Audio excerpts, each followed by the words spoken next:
Hello, and welcome to Husky Talk. I am your host, the best podcast host in the universe, Steve Cully, and our sponsor is with us today, the sponsor of Procyon Partners, the complete financial services firm, and he is complete in everything he does, Mr. Sean Rabinowitz. Sean, hello. Steve, good morning. Oh, it's always a pleasure having you on. Yeah, no, thank you for having me back. I enjoy cutting it up with you, and thank you for having my family up to the WOOSOX game last weekend. Yeah, talk about that. I I'm not a baseball guy, Nope. and I went to both games, and I I'd gone to Yankee games before, but I was like completely surprised. Like the game seemed different. It Uh, just seemed a lot different. so different is a good way to put it. I would take it a next step, and I would say I was blown away by it. I was too. I Yeah, was too. I was blown away by it. I haven't been to a. I'm not a. I'm with you. I'm not a baseball guy. Yeah. I haven't been to a baseball game probably in like 7 or 8 years, to be honest. And I used to go to Yankee games. Like I saw the Yankees Yeah. win the World Series. Like I used to go pretty consistently, but I mean I haven't been in years. And part of that is because I don't think my kids could sit through it. No, it's too Right? long. Yeah. But you walk into that stadium in Worcester, and I mean, it's awesome. And I haven't been to the Yard Goats in Hartford, and I hear the Yard Goats is awesome. But I mean, there's something to be said about it's part of the Red Sox organization, right? There's that tie. But you walk in, and it's just a great experience. Yeah, it's From the first minute you class. walk in, it's first class. It's entertaining. I was scared to death that I was going to embarrass you, that my kids were going to be acting like animals and running around. But they Nobody embarrasses me more than me. You don't yeah, have to well, worry hey, about that. I say the same thing. But my the kids really enjoyed it. They Like did. They sat and they that was watched. their first baseball game. Yeah. First baseball game. Um, and I think part of it, and I think you said it when we were up there, is that pitch clock, right? I couldn't believe it.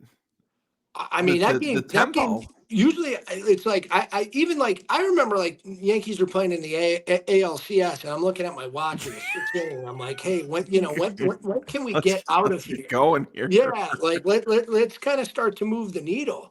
But it was a great game.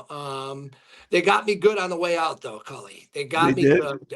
Yeah, like um, I got two of those miniature bats, two baseball. Oh, you went by the team store. That's Yeah, yeah, right. Is and the one of those hot elevator. dog. I got the hot dog hat too.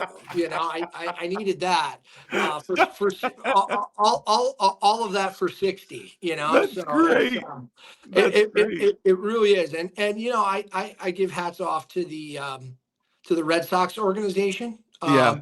for realizing how important that kind of feeder team and program is. And shout out to my old friend Craig Breslow, who's running the Red Sox and doing a great job there. Doing a great job. You don't know this, but I was on the ground floor of when we got the WooSox. Really? Okay. I was working at the Worcester Chamber of Commerce, Okay. and they were having these backroom deals with the Red Sox. I'm friends with Tim Murray, Okay. the former lieutenant governor. Yep. He's the head of the Chamber of Commerce. Okay. So, we would go out. Thursday night was chamber night, and we would always go out. And Tim um, would come out, and he would always talk to me. He loved talking to me. And he was telling me about the deal that they were trying to close, getting the paw socks. Because I guess that they gave them, I think, a year or 2 years to renovate the stadium, and it just they didn't get the funding for it. And Worcester promised to build them a full new, brand new stadium. They promised downtown renovations with new restaurants, hotels, and everything. And they came through, and and I didn't know, like the negotiations went back to like 2015, and it finally happened. I remember in 2017 the agreement went through, and we had a ceremony at the town hall in Worcester, and like Dwight Evans, Jim Evans, um, device not connected. I will just pause. So Dwight Evans and Jim Rice, David Ortiz, Pedro Martinez. They brought everyone out, and they made this huge announcement about getting the WOOSOX, bringing them to Worcester. Yeah, so the ceremony at City Hall, they had a million people show up. Everyone was so excited. Polar Park, there was this area where the stadium was built in Worcester that had been vacant for like 40 years. There was like nothing there. Oh, So really? Okay. they had the space to do it. Now, the funny part was they I don't know the technical name of the people they were meeting with. It was like a business economist, like someone that predicts the financial future of the city. It was like Yeah. some sort of city economist, and they were trying to say that the city would turn a profit by 2023 or 2022 by bringing the WooSox in. They were supposed to start playing. Construction would start, and I think they were going to play in 2019, and that obviously got delayed by COVID. But I remember that they went through a couple different economists to get them to say that they would actually turn a profit in the time that they said they would. The economists that they brought in were like, you're going to do all these downtown renovations, you're building a new stadium, you're raising the taxes, you're not going to make the money back probably till like 2025, 2026. Wow. Yeah. I mean, because I don't think I mean I don't think you can get profitable just from tax revenue on that alone, right? Right. It's kind of like the development, like that apartment building right next door was. I Yeah. mean, Yeah. it was beautiful, and I would tell you like easy on, easy off. Like you're on 290, you're off. Right Like off. I mean, it was really cool, and also like. I mean, I think we've paid for that. My family's paid for that park at Polar Seltzer, like Yes.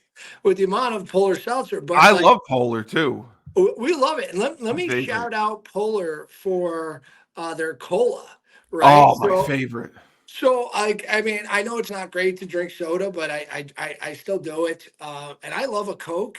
And like when I got the Polar Seltzer, Polar Coke, I was like, oh man. And like I drank it. It was awesome.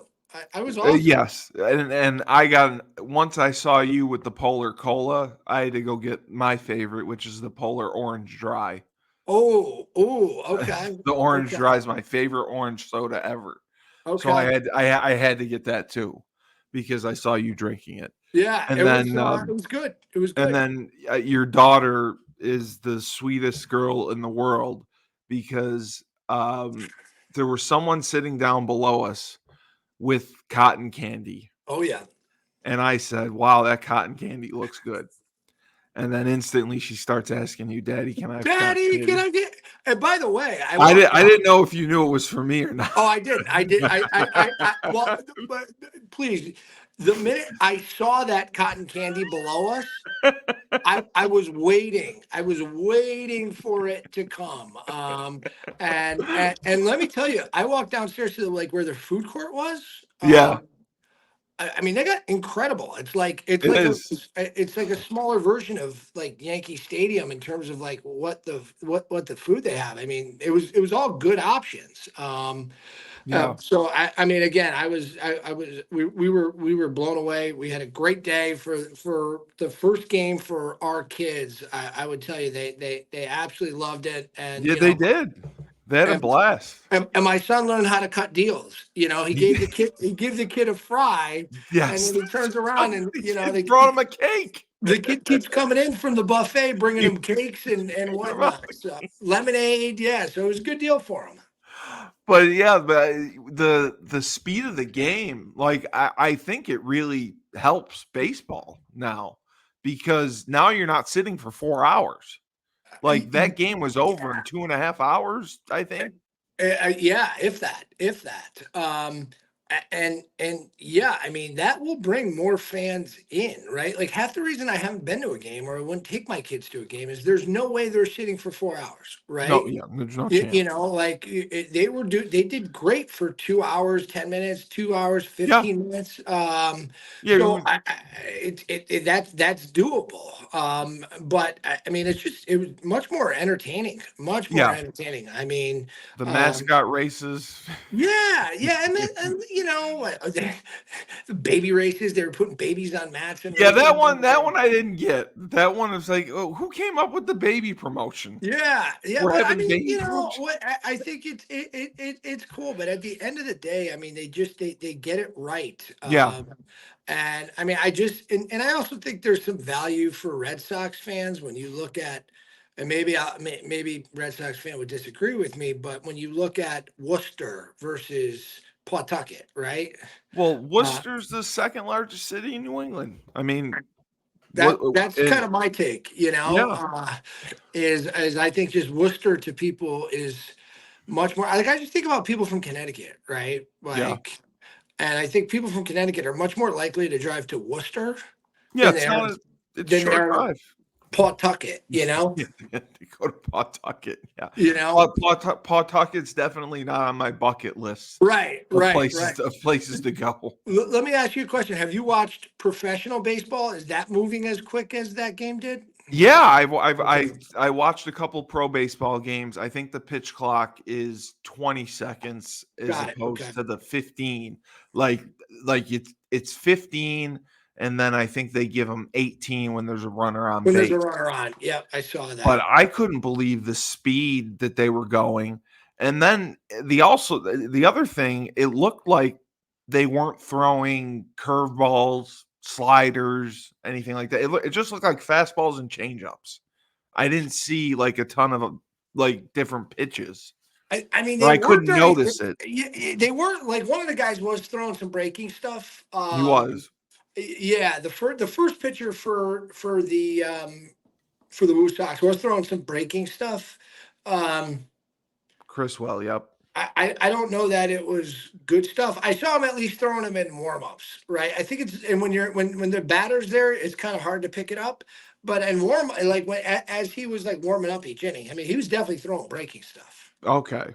Because I was, I mean, they have everything. Like you can see the speed of every pitch. You can see everything that they're doing. I know they throw this sweeper pitch now, which is more of like a Mariano Rivera cutter fastball that's gotten very popular. That might and you know what? I could have been confused about that pitch. I might have thought maybe that was the pitch I saw. But I remember whenever I'd watch baseball, you used to always see those hanging curveballs. And Right. maybe from our vantage point, we couldn't see it if it was being thrown. And then, the other thing was the outfielders didn't get a ton of action. Like that surprised me a Well, lot. that guy had a one hitter going through most of the He game. did. He did. Yeah. The starter had Yeah. had a one hitter going through 4 innings. But like even the night before, like nobody's hitting these pop flies, long pop flies. The Mustache Man, my favorite player, Micky Oh, Ben, Gasper. and you got Ben fired up. Mickey, was that He Mickey? was he was calling Yeah, him the Mustache Man. yeah. Ben got him fired up. He hit a 2-run home run. And yeah, you got 7 innings. That was pretty Yeah. good. You got a good 7 innings. The kids weren't bored. Yeah, They had a blast. no. I think we got 8. I think we Yeah, got 8. yeah, Yeah, I yeah. think we That's left right. at the top of the 8th. And Yeah, look, if we didn't feel really good about them winning, it was like a close game. I think we probably would have stayed. But yeah. um, Yeah, I mean that was I also forgot how far Worcester is from my house because I'm all the way at the bottom of Connecticut. Yeah, So it's a longer drive. yeah, I mean you had I mean I shouldn't tell you you had a pretty long ride yourself, but it No, was I used to like I would go visit Uwe. I would go from Worcester to Uwe's place and drive back in the same night. And yeah. So it's like that's basically the same ride it's because like it an was hour and a half, right? right 2 like hours? Yeah. yeah it was I would say hour it was a little bit quicker going back, but going up it was almost 2 hours. Yeah, yeah. Yeah, But, they have so much talent that if they build the consistency, because we've been covering them all year, and they've been so grateful to the coverage that we've been getting them. Because it's shocking to me that they don't get local coverage in Worcester. The coverage comes from Boston. They're on, yeah, they're on Nesson, but there's no local radio stations that cover the WooSox. There's no WooSox shows. Everything they do is in house. Like, really. yeah, yeah, like the on their website they have a podcast. On their website, you can watch their games. Okay. You can stream their games. The independent league will have a game of the week or whatever. But like the city of Worcester, as far as the media market, for radio anyway, radio doesn't cover them. So when the owner of the radio station came to me and asked, "Would you like to do a WooSox show?" I was like, I mean, I don't know. I play baseball. I haven't fouled it in a while, but we'll give it a shot. And we did a little bit last year, and then last year I actually did 3 or 4 play-by-play broadcasts, and then this year we did the show, and they were so grateful, so thankful, and with the media passes, and being able to go, had if the weather was a little different, if they weren't worried about it, they wouldn't cover the field, and they'd Yeah. let you go on the field and talk to people, but they give you full access. I mean, we were able to go to the 3rd floor, which is where all the high rollers are, the air conditioning and the buffet. And it was just really good to see. It was really good to see. It was a great experience. It was a great weekend. It was a great weekend. It was a great weekend to get away. And we saw 2 good games the night before they lost. And then to see them come back and shut out Syracuse, who's the best team in that league, was big. Well, and you know what? The one thing that I think is really important, and again, I talk a lot about branding, like you and I talk a lot Yeah. about branding, right? Is when you looked at on the scoreboard and the way they announced them, it was the Mets and the Red Sox, right? Yes. So, Yes. so, Yes. Yes.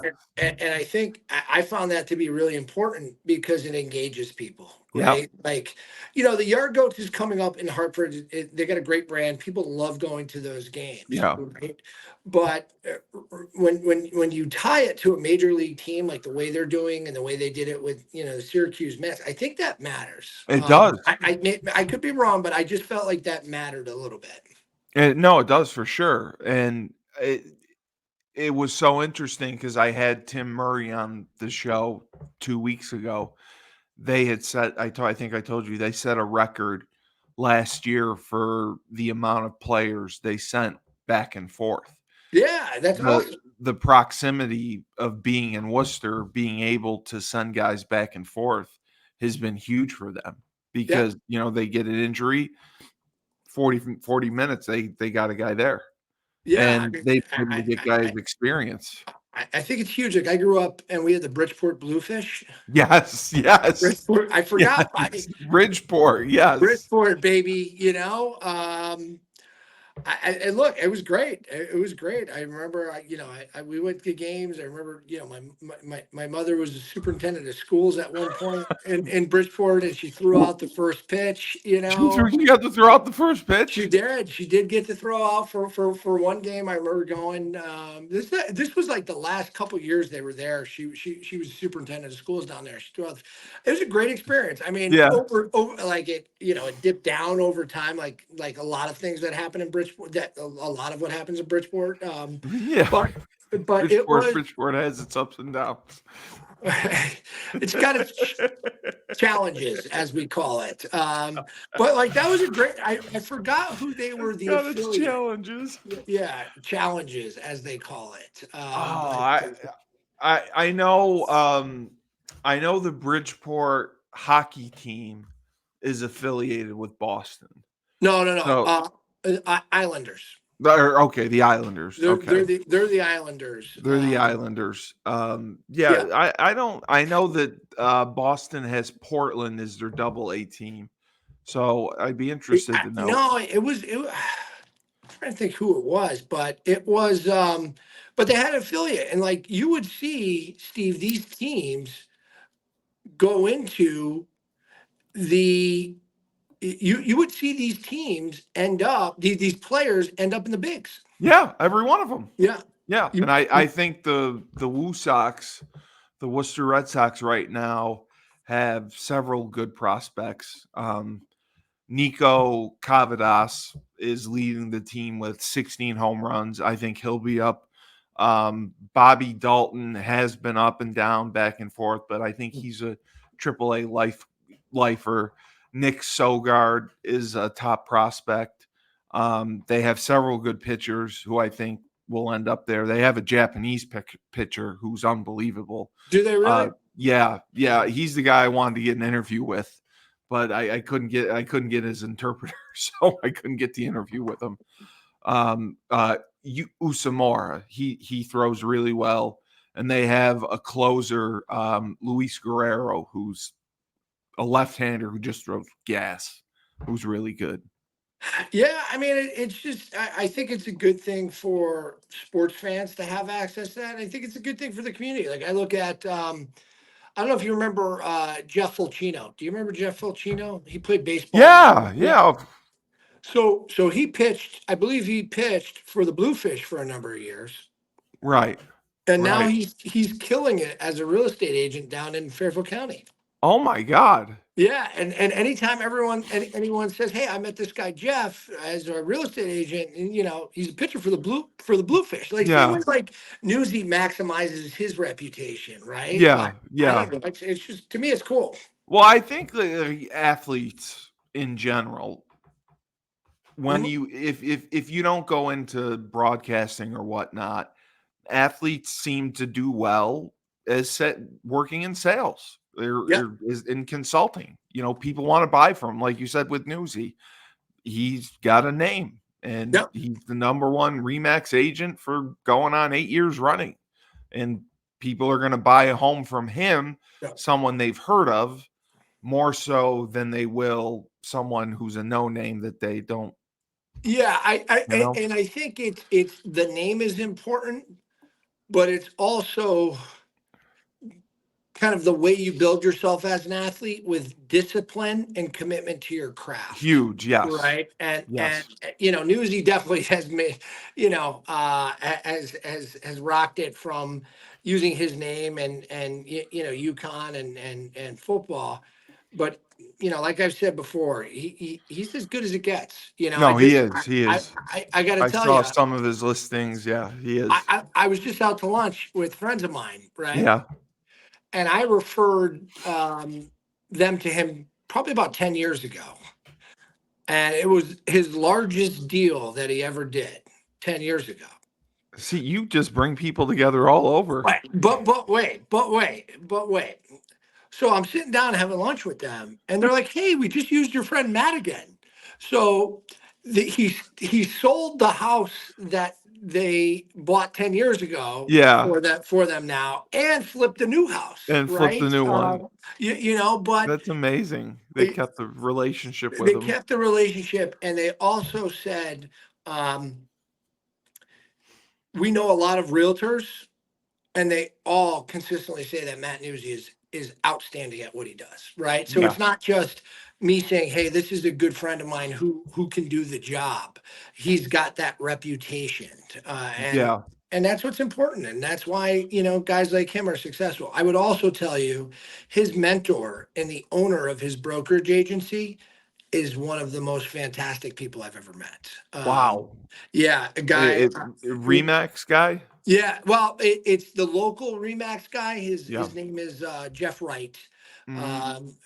We refer to him as Coach Jeff Wright. Okay. He is, and everything he does kind of refers back to coaching and how he can make his people better. And he is just such a dynamic thinker. He played baseball for Army. Oh, So oh, Division I athlete himself, yeah.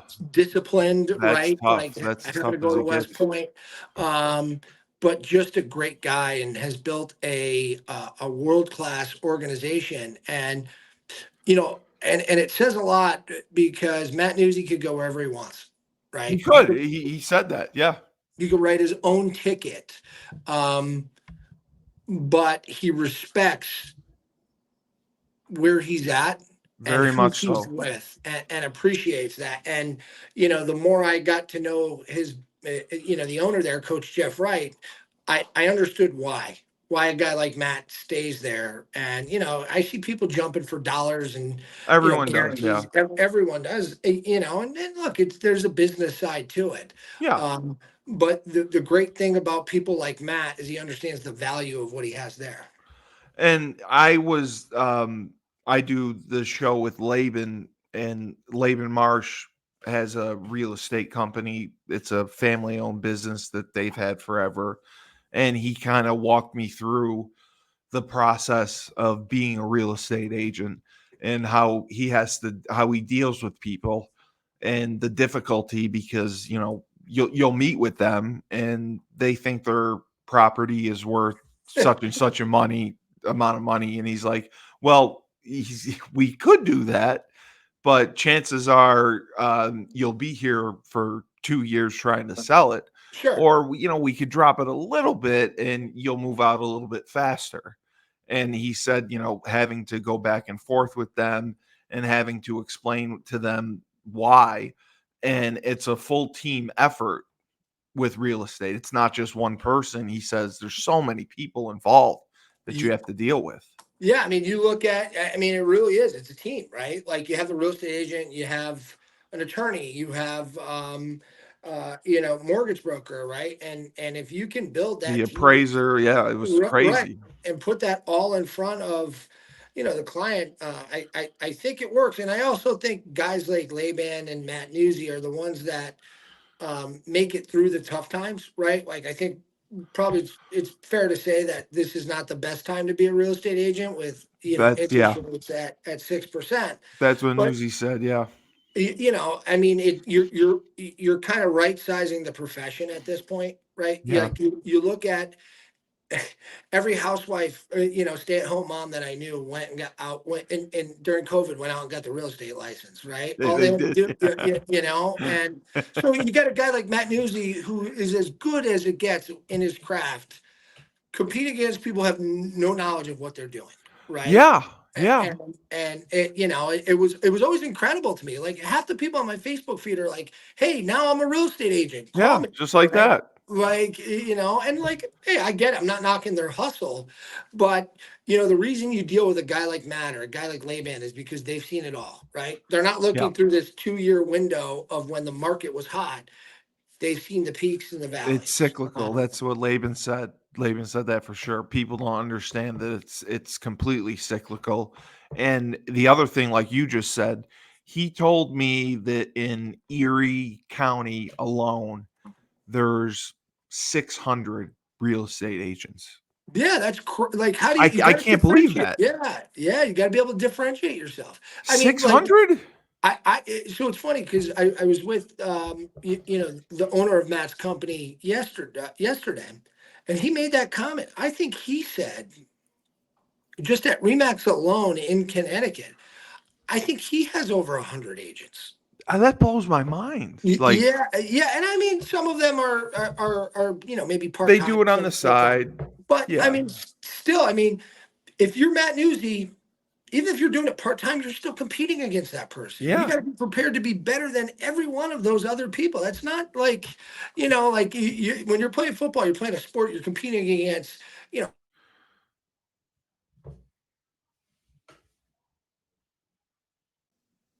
Yeah, so you're absolutely right. You're competing against everyone. And It's I yeah, like 600 people. I mean, just think about that. Like like that you blew got to me have your head away. on the swivel. Yeah. So I didn't get a chance to ask you, and I wanted to, because we talked, but we didn't talk on the show. What were your thoughts on Hurley staying at Connecticut? So I mean, I'm ecstatic about it. Yeah, right. I mean, I'm ecstatic. Yeah, I mean, I gave you my that I thought he would go, right? Yes. I thought he would go, but I'm ecstatic. As a Yeah. UConn fan, I want Dan Hurley. You always want the best in the business, right? Yeah. I would have understood, right? I think a If lot of he people left. wouldn't, but I would have understood.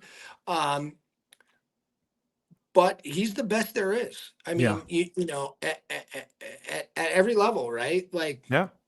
you look at the way his knowledge of the game, um, and his ability to teach offense, right, Yeah. is incredible, and the way those kids love him. Yeah. They run through I a mean, wall for him. yeah, I mean, and not only do they run through the wall through for him, I think he would run the wall through a wall for them, He would. He would right? 100%. And I just I think really highly of him. I think really highly of his family. We had the opportunity to meet his wife, She's and incredible, right? she is incredible. She was when Ben was in the hospital at CCMC. She's on the board at CCMC, and Oh, okay. so my wife spent more time with her than I did, but just that says a lot, right? Like she could It just be does. home, but she's choosing to be a part of the community.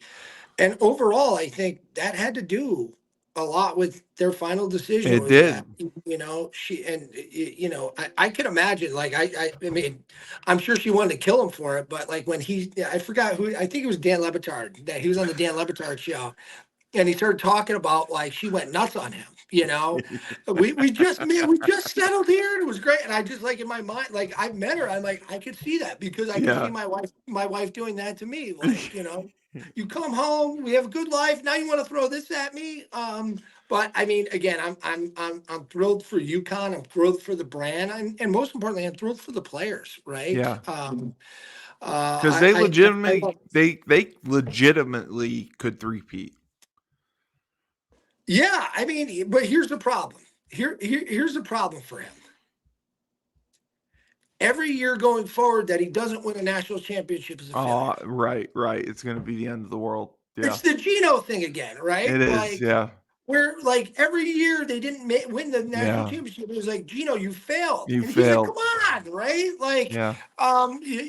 we can't win it like every." And then, I think there's so, and I think girls basketball has become amazing now because there's so much more parity. There is. There is. It used to be UConn, Tennessee, and maybe one or two other teams, Yeah, and that maybe you was had it. Notre Dame. You had Notre Dame, Notre right? Dame was Like good. when, Yep.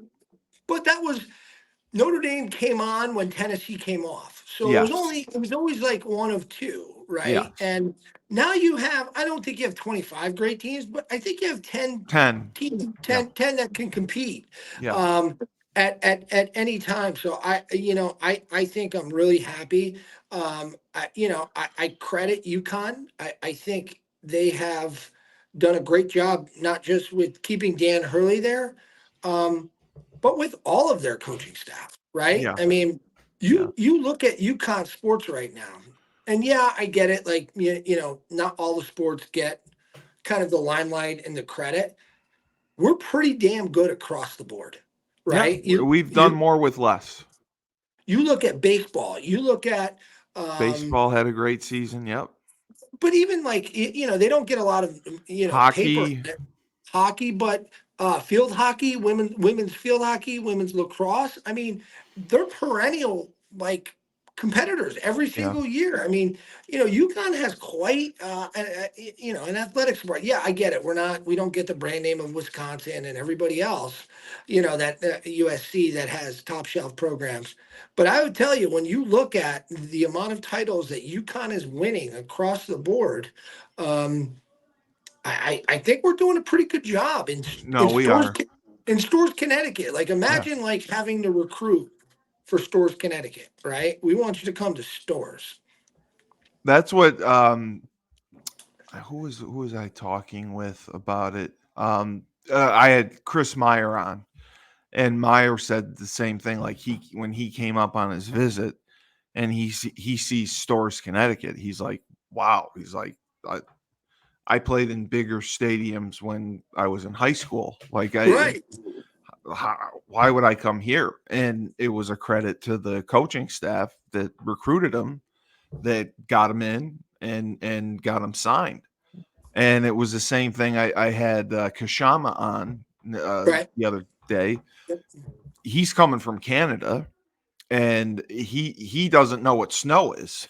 He's right, walking in, right, he right, sees snow, and he's like, "What is this?" He has no idea. But it was the coaches being as good of recruiters as they were to get players like that. And then the one thing, not one thing, but Coach Edsel did a great job developing talent. He was able, he would try to redshirt you at all costs to get you that fifth year. So you were right, prepared. And that's why they would have success later on. They go to the Motor City Bowl in 2005. They go to bowls consistently every year. And then, they peaked obviously with the Fiesta Bowl.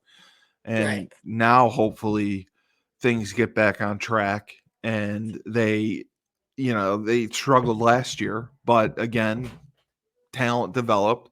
They lost a lot. They lost a couple of guys because of NIL deals from other schools that they ended up going into the transfer portal, and there's Right. nothing they can do about that. But I talked with Alfred Fincher yesterday. That's a show I did, and Fincher is part of the Husky Investment Fund, Yep. which is now raising money, and now we'll be able to get the better players to compete, and Yeah, you I mean won't it's have to pay to go to. play, man. Right? Like we gotta That's have what it money. is. Yeah. Like I'm going to a dinner. Is it next week? I think it's next week. Mark D'Amelio. So the Bleed Blue Fund. Yes.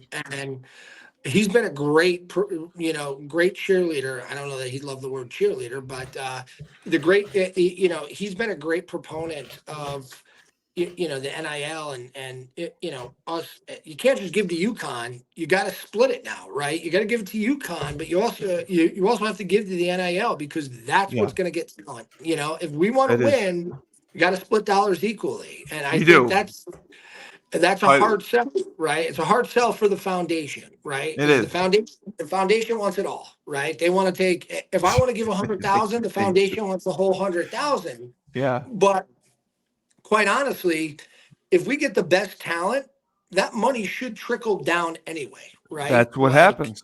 More people Um, apply to come to school.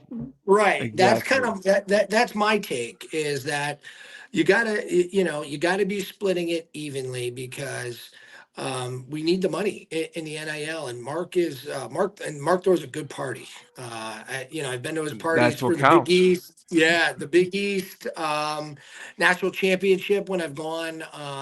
He does throw a good party, so people come out. That's in Norwalk, and we I think AB's involved in that too because she called me Yes. about that, Yeah. and I think it's critical to us, get like right like this is something new that we at UConn have to learn. Everywhere else in the country's been We're doing this for yeah, years, we're behind. right? Yeah. Like they've been Yeah. doing it for whether it's above or below board, they've been doing it they were for they were doing it. Yeah.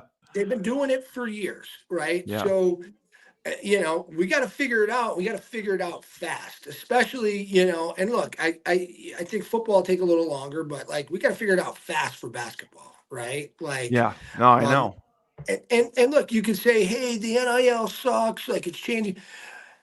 It is Well, what it is. We got it. It's not going right, away. right. Like we got to evolve, right? Like I don't care if you don't like it, but if you want to see UConn continue to perform, we got to have money to give people. It's just it is what it is, right? Like I don't love it personally, but I kind of kicking I dirt. yeah, I agree with you. I didn't love it personally. I would have loved it if they regulated it a little bit more and put some rules in place to kind of manage it so it's not so much the wild, wild west. I Yeah, I mean, understand you should be able to get what you're worth. If someone's it's going to like give you $10 million, you shouldn't be able to say no. right, and like I think it's just it's incredible because like you're taking one of the most restrictive rules based organizations in the NCAA, right? For And forever.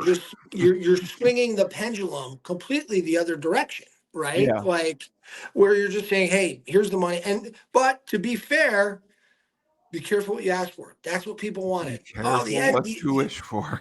the NCAA, oh, they're the worst. They didn't They're the let wor- this kid go work at here because somebody owned it. Well, all They couldn't right. get a free sandwich. You couldn't get a free sandwich. Like I remember, it's funny. It's funny you mentioned that because like I remember, um, freshman year, living right next door to me was Marcus Cox. Marcus Cox played. Oh, yes. Yeah, You yeah, that story was funny. and I knew Marcus from high school, right? Because he grew up Yeah. in Bridgeport, so I played ball against him. He was a good dude. Um, so I was someone, a friend of mine was at UConn, was bringing me, was giving me a ride home. And I was like, hey, can Marcus just jump in with us and we'll give him a ride back to Bridgeport because we're going back to Trumbull. Yeah. And he's like, no. And I'm like, what do you mean, no? And he's like, well, his dad was considered a booster. Oh, And so it's and like so it's he was illegal. like Yeah. he's like I can't just give him a free ride home. I'm like, well, Yeah. you can give and like that's Yeah. crazy. You're But right. that's That's crazy. how crazy it was. Yeah. Right. And that's how concerned people were at UConn, right? Yeah. Yeah, they probably would have sent a limo for him if he was down south, Right. right? Yeah. Yeah. Alabama would have. Right. They would have sent a limo for him to go home. But right, like now the pendulum has swung the other way. I worry about it more from just the idea of team, right? Yeah. Yeah. I It could cause dissensions for sure if someone's getting a little I more think than another. yeah, I mean, in the in the NFL where it's professional sports, it's no different than the CEO gets paid higher than an entry level person, right? Exactly. And so the quarterback's going to get the big contract. The lineman may not get what Patrick that Mahomes is getting the contract. right. I worry about that at the college level, I right? agree. And I mean because unfortunately, I think whether we like it or not, money does drive behavior, right? For sure. And it And causes jealousy and insecurity 100%. right, all of the above, and I just wonder how that will impact attitudes, decision making, right? Like, I mean, I'm just disgust. I mean, you might as well forget about bowl games these days, right? Because Yeah, they're uh, useless. I if mean, you're not even like, I mean, I know they're I think expanding the playoffs and everything, but yeah, I don't, Steve, I don't even think it's going to matter, I don't right? think so either. Because I think you're going to have guys that are saying, well, what do I care, right? Well, that's why they're holding out, which that's the other Right. thing I couldn't believe. You're hearing guys opting out of playing in bowl games Right. every year. It's the craziest thing in the world to me. Like, and so that's what I worry about when money becomes that much of a role in decision making and thought process. And like, yeah, like you can see the other side of it, right? Like, I don't want to lose hundreds of thousands, millions of dollars getting hurt for an insignificant game. Like, at what point do you then draw the line and say, well, none of it's significant, right? Like, I Yeah, mean, yeah. right? Like, where does the line get crossed and why are you playing, right? Like, in the NFL, I get it. Everyone It's a is trying to business. win. It's a business. Everyone's trying to win the Super Bowl, but it's also a business, Right. right? Like, there's something pure about everyone trying to win a national championship or get to a bowl game, right? Like, I just think about like UConn, like, we just want to get to a bowl game, right? Like, That'd be huge for us right it'd now. be huge, right? Like, but like if you're that, top 25 team and you're at the Papa John's Bowl, Yeah. in Alabama, right? What was that bowl in Alabama? Was it the Papa John's in Alabama a couple years ago that we went? The Birmingham Bowl and the Papa John's. I Yeah, mean, they change so many times. It depends who the sponsor is. right, Like the Motor City Bowl doesn't even exist anymore. Like right. Like, it constantly changes. so you think about those things and you just say, hey, where do we go with this? Yeah. Well, Where do we and go? then the other factor is now the television money. They just got Right. approved. Like players are going to get paid a portion of the TV contract, and they're back paying players. Yep. So if you played from 2016 on, I think the settlement was like $2.8 billion that they're going to get paid from if you played from 2016 to 2022, and then from 2023, from 2024 going on, each conference will get up to I think 15 or 20 million dollars that they can spend for football on their Yeah, players. and I mean that's real money, right? Like I that's mean real. if I was 19 years old and I was given like $5 million, I'd throw a $5 million party. I think like I don't know if I'd be responsible So with it. no, but it's funny, right? Because like you and I were talking offline about AB, and where AB was working. She was working at a wealth management financial planning Yes. firm that handled athletes, Yeah. and a lot of the athletes were rookie athletes, Yeah. right? And you know, you're giving people who a lot of time grew up in poverty situations They don't know how to. millions of dollars, Yeah. with a lack of maturity, a lack of guidance, like it's a recipe for disaster at times, right? Like I just remember when I Hugely. started making money, like the stupid stuff like I spent money on was Yeah. like it's ridiculous. But you Yeah. want to do it, you want to have like there's there's two arguments for that is hey, you want to enjoy it, but yeah, I mean, there's a reason why. Like if you get a ton of money, like a settlement or a life insurance policy that Right. pays out, if Right. you're under the age of 18, that money sits in trust because Exactly. Until you're an and adult. until you're 18, I probably think that should be till 21. Yeah. It's scary, and I get it. And if you don't have the right people around you, I mean, you hear it all the time from all of the major sports, is that if you don't have the right people around you, that and when you're done, I mean, your life cycle as a professional player is pretty You have small, a right? small window to maximize your value. And I Mhm. remember the ESPN 30 for 30 they did called Broke, Right. and all the athletes that were on there that had lost their money Yeah. because, like you said, they didn't have the right people around them. They weren't managed the right way. And for someone who um, had a total of 30 or 40 million dollars made profit in their career to be broke. Yeah. I mean that's just it's sad. It's sad that they would allow that to happen. Sad that they Right. would allow that to happen for sure. Right. But Right. it just blows my mind.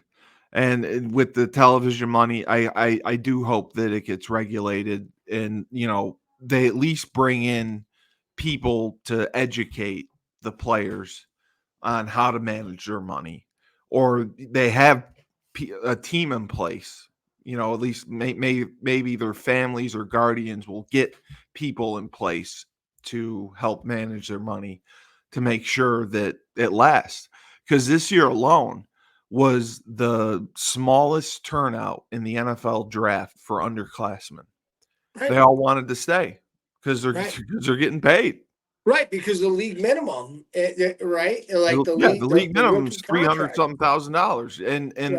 the NFL, the draft structure, all the first round draft picks, your salary isn't negotiated. You're Right. paid what you're paid. Exactly. Yeah. They completely changed the system around, which affected everything. Before you were seeing like the Jamarcus Russells who were getting, $10 million a year without playing a snap. Right. And they felt that was wrong. And the reason they changed it was because a lot of veterans were getting cut. So teams would have money to have available in the draft to pay for those high draft picks. Yep. And I think they did it the right way. I wish the NBA is a little bit different. I wish they did it as well, because I mean the lottery system that can be a little shady, and the players that come out. I mean, they have had a lot of busts recently, and they're paid a fortune. And LeBron James paid a fortune. I mean, it's crazy, the salary structure. I hear my mother complain about it all the time. My mother complains, how can they make this much money? Teachers make this, and teachers. I'm like, 80,000 people don't go to a classroom. It's economics, right? Yeah, It's no different than like the argument about like when people got upset about Caitlin Clark's salary in the WNBA. It's right. just They did. like, and like people are like, well, there should be parity. Well, go get an economics degree, right? And It's called I- capitalism. and that's the definition between You don't, communism and yeah. capitalism, You don't right? like it? Move to Cuba.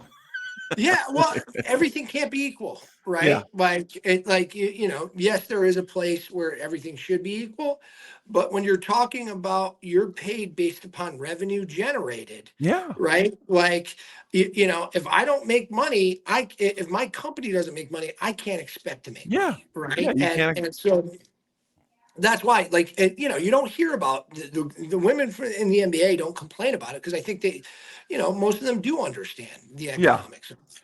And look, I think it's gotten a lot better this year, Well, right? Like, that's the one thing Maria had said. Maria said that the next CBA they should get a nice bump because Caitlin Clark, Angel Reese, the rookies that have come into the league have brought more eyes. Attendance has gone up, and the salaries should go up more. They should get a better television deal, and I kind of I understand some of their frustration because the base salary in the base salary in the NBA is like $3 million or whatever, and the base salary in the WNBA is like $85,000. Or there's not as many that even make six figures. But like you said, it's the revenue generated, right. and my friend who co-hosts Moneyline with me Yeah. says if women are complaining about this, women don't support their own sports. Like they don't go to the WNBA games. If they want their girls to make more money, fill the stands, sell them out. But I think that's at least what they're doing this year. That's what I think they're doing this year. So I'm very happy about that, and Maria is happy as well. And Good. All Star I All Star Weekend will be fun.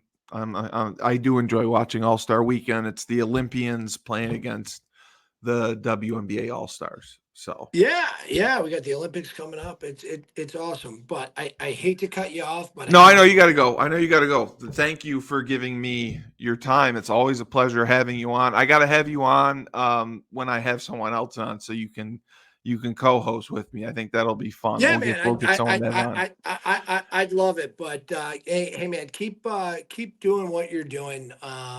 I think you are doing a fantastic job. I appreciate that You, so much. your line of questioning and ability to kind of navigate different, not just sports but politics and like kind I of try to sensitive. think on my feet. I Yeah, try to think on my yeah, and, feet. so- and look, sometimes they're sensitive subjects, and Yes, they are. There I are. think you do it with empathy. So I appreciate it, and it's why I will continue to be a proud sponsor Yes. of Yes. Husky Talk. So Yes. keep it going, my man.